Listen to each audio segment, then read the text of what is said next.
prior to this difficult moment, as someone who has now written 2 books on belonging, here is how we at BCI were talking about belonging. And so, first of all, here's an individual definition. So, individually, I define belonging as being the profound feeling of being accepted for who you are, first and foremost by your own self, but secondly, by the people you choose to be bonded with. And so, on an individual note, like as belonging is an individual experience, you want to belong to yourself and you want to claim that belonging in your interactions with others.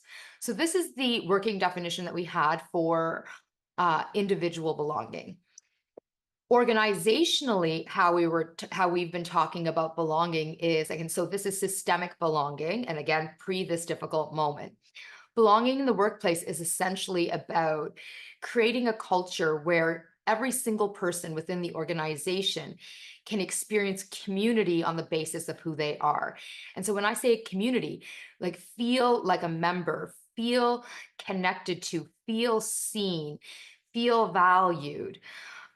On the basis of their authenticity. And so when we create cultures of belonging, every single person within the organization has the ability to be who they are, their best professional, authentic self, and bring that to work.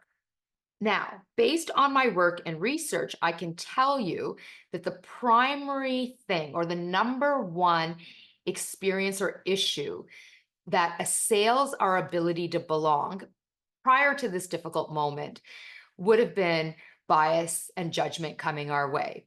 And so when biases and judgment come our way, being on the receiving end of it strikes at our ability to be authentic, which then prevents us from experiencing belonging. And by the way, tied back to myriad identities, myriad intersectional identities, as you'll see on the screen. And like I literally have shown this slide now to like, I would say tens of thousands of people around how it is that belonging is diminished when we can't be who we are.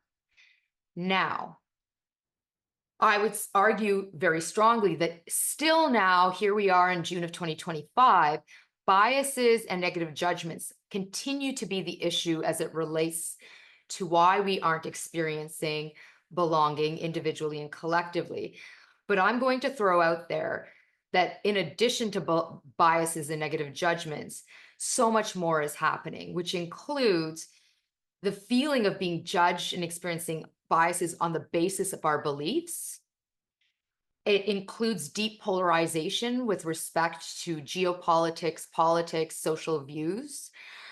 We're seeing conflicting values reflected in leadership decision making. And our values no longer feel like they align with the organization. We're feeling unseen and unsupported by leadership. And there's all kinds of changes and cuts and adjustments to programming team members have widely and deeply held and valued.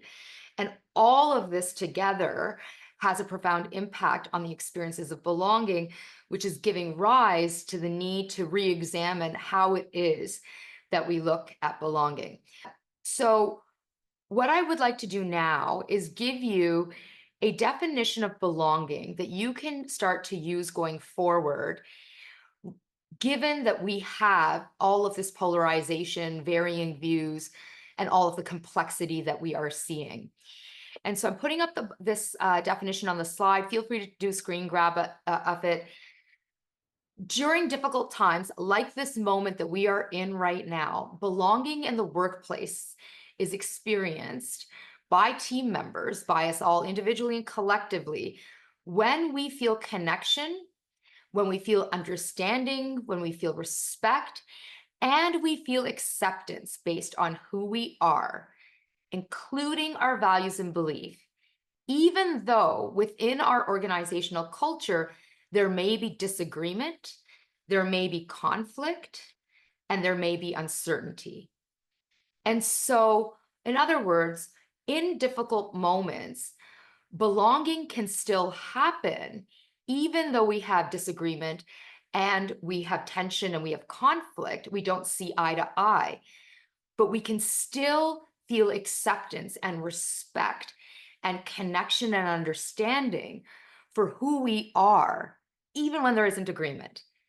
And so belonging in difficult moments is about our ability to share our values, our beliefs, who we are, the best sides of our professional selves, even across values differences, differences in beliefs, differences in positions.